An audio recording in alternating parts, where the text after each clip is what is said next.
My 40-year health journey of metabolic disorders, driven vascular injuries and its complications, number 1361, September 20, 2025. Gerald C.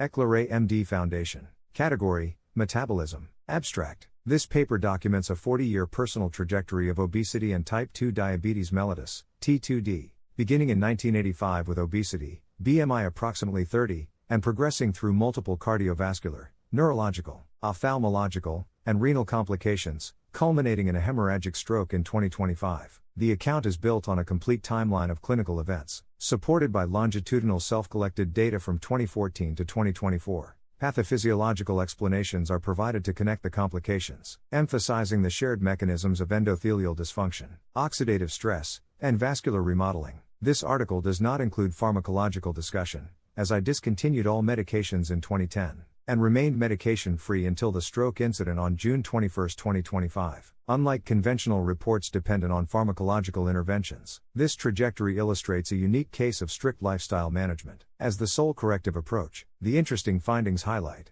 both the reversibility of functional metabolic stress and the irreversibility of structural vascular damage accumulated over decades. Regional comparisons with Japan, Taiwan, the United States, and the United Kingdom provide context for how different populations face similar pathophysiological burdens, albeit with varied prevalence and outcomes. Introduction. Obesity and type 2 diabetes are no longer isolated conditions, but global epidemics, affecting nearly every industrialized nation. In the United States, obesity prevalence has exceeded 40% in adults, with T2D rates following closely. Japan, though historically leaner, has seen steady increases in metabolic syndrome and diabetes. Taiwan, with rapid westernization of diet and lifestyle, faces parallel challenges. The United Kingdom has also experienced a sharp rise in obesity and diabetes. Current data show that more than a quarter of UK adults are obese, and nearly 7% live with diagnosed diabetes, primarily T2D. These statistics underscore the universality of the problem. My personal trajectory mirrors these global patterns: obesity in midlife, onset of T2D, 5 cardiovascular events, progressive microvascular complications, toes, eyes, and kidney, and finally stroke. What distinguishes this case is the detailed self-tracking dataset and the reliance on lifestyle, not medications, for disease stabilization.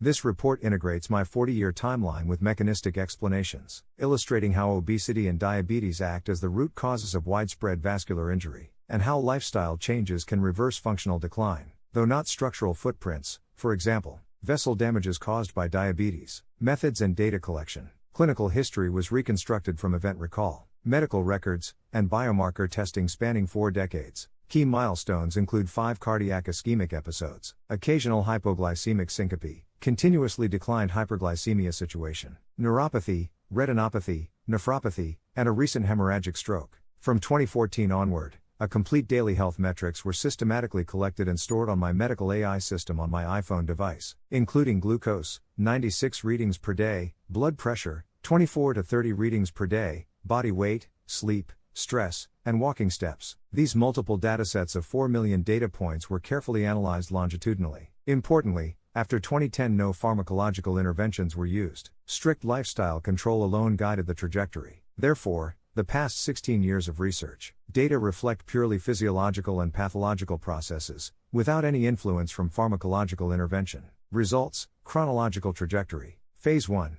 Initiation: obesity and T2D 1985 to 1995. 1985, age 38, onset of obesity, BMI approximately 30. 1990, age 43, diagnosis of type 2 diabetes. 1994 to 1995, age 47 to 48, 2 cardiac episodes, likely coronary ischemia. 1995, age 48, fainting at Hong Kong airport, attributed to hypoglycemia. Pathophysiology: obesity-induced insulin resistance, forcing pancreatic beta cells into chronic hypersecretion. By 1990, this progressed to overt T2D, with fasting and postprandial hyperglycemia. Persistent hyperglycemia triggered endothelial dysfunction, oxidative stress, and low-grade inflammation. The early cardiac episodes by the mid-1990s indicate accelerated atherosclerosis, consistent with data from the UK and US, where diabetics face 2 to 3 times higher coronary risk. The fainting episode reflects early autonomic neuropathy and impaired counter-regulatory hormone responses, hallmarks of neurovascular dysfunction. Phase 2.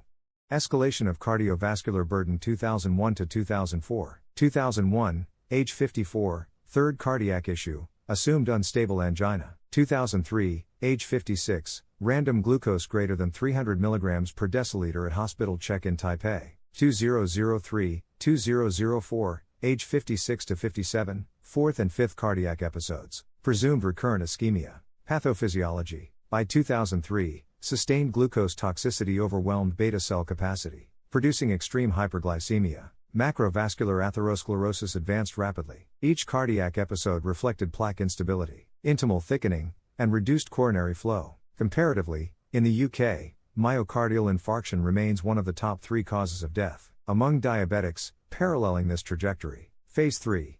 Microvascular collapse 2007 to 2010, 2007 to 2009, age 60 to 62, neuropathy with foot ulcer, near toe amputation. 2008, age 61, diabetic retinopathy. 2010, age 63, urinary ACR, greater than 1160 mg per gram, severe diabetic nephropathy. Pathophysiology. This period marks systemic microvascular failure. Hyperglycemia activated multiple pathways, polyol flux, protein, kinase C activation, and advanced glycation end products. Nerve ischemia caused neuropathy and ulceration.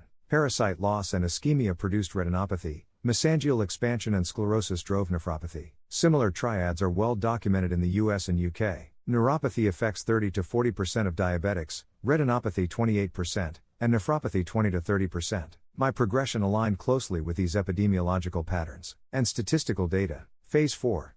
Turning point, lifestyle pivot 2010 to 2014. 2010, age 63, severe nephropathy diagnosis prompted a shift to strict lifestyle management. A personal wake-up call. 2014, age 67, initiated systematic and completed data collection.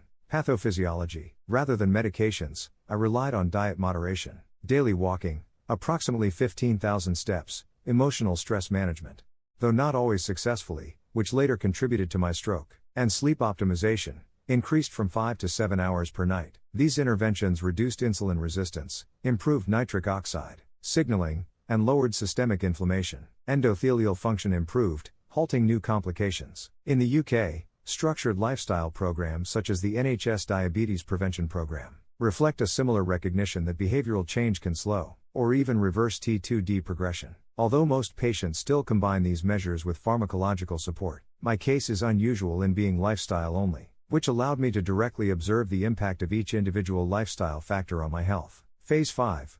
Decade of stabilization without medications 2014 to 2024. 2014 to 2024, age 67 to 77, no new complications. Hemoglobin A1C dropped from approximately 12% to approximately 6%. BMI dropped from 42 to 24. Pathophysiology. Functional damage was reversed. Reduced glucose variability. Suppressed oxidative stress and vascular inflammation. Microvascular leakage stabilized, halting progression of neuropathy, retinopathy, and nephropathy. Yet some permanent structural footprints, such as calcified plaques, arterial stiffness, glomerular scarring, remained. This echoes findings from UK longitudinal cohorts, where lifestyle and pharmacology improve outcomes, but cannot fully erase structural vascular injury accumulated in earlier decades. Nevertheless, these vascular damages, involving plastic deformation and irreversible injury, contribute to nearly 50% of mortality cases. Phase 6.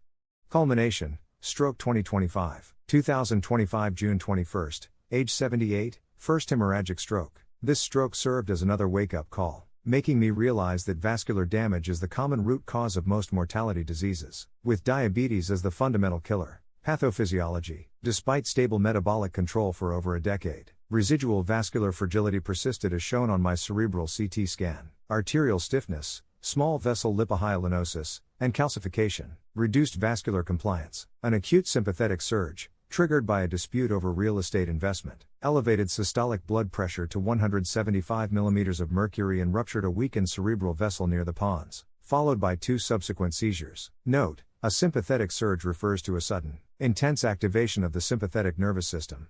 SNS, the fight or flight branch of the autonomic nervous system. Stroke remains one of the leading causes of death in the US, Japan, Taiwan, and the UK alike. In the UK, stroke accounts for approximately 5% of deaths, ranking 4th, very similar to both US and my stroke case outcome. Discussion: interconnected pathophysiology. My personal health and medical trajectory illustrates that diverse complications, heart disease, neuropathy, retinopathy, nephropathy, and stroke, are all interconnected manifestations of a single vascular injury process. The common trigger is vascular damage that began with obesity and diabetes. Macrovascular versus microvascular, different vessel sizes, same underlying endothelial dysfunction. Early autonomic dysfunction. The 1995 hypoglycemic syncope foreshadowed neuropathy. Microvascular triad. By 2010, systemic endothelial failure was universal. Reversibility versus irreversibility. Lifestyle changes reversed metabolic stress, but could not fully undo the structural footprints of vascular damage. International context. United States, highest prevalence of obesity and T2D, with correspondingly high complication rates. Japan, lower obesity but rising diabetes. Stroke remains the third leading cause of death.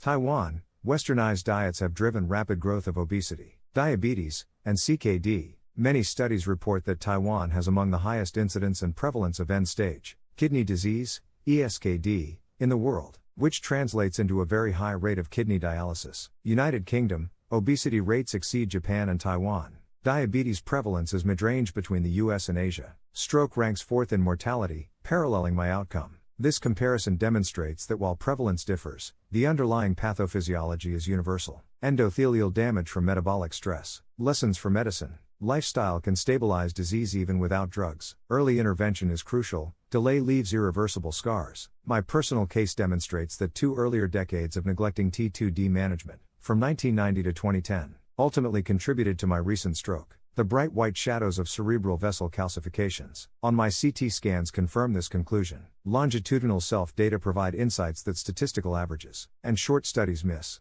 Conclusion. Over 4 decades, obesity and T2D initiated a cascade of vascular injuries, coronary ischemia, neuropathy, retinopathy, nephropathy, and ultimately stroke. All were interconnected through endothelial dysfunction, oxidative stress, and vascular remodeling. Strict lifestyle management from 2010 onward reversed functional stress, stabilized disease, extended survival, and delayed adverse outcomes for 15 years. But irreversible vascular footprints led to hemorrhagic stroke in June of 2025. This case illustrates both the promise of lifestyle medicine and the cost of delayed intervention. It also reflects the global experience of the US, Japan, Taiwan, and the UK, where obesity and diabetes remain the engines of vascular injury and premature death. Disclaimer: this content is provided for educational reference only and does not constitute medical advice. No doctor-patient relationship is created. You may share this summary freely, but it must not be altered, edited, or republished as your own. All intellectual property rights and copyrights for this article and its related materials belong to the author,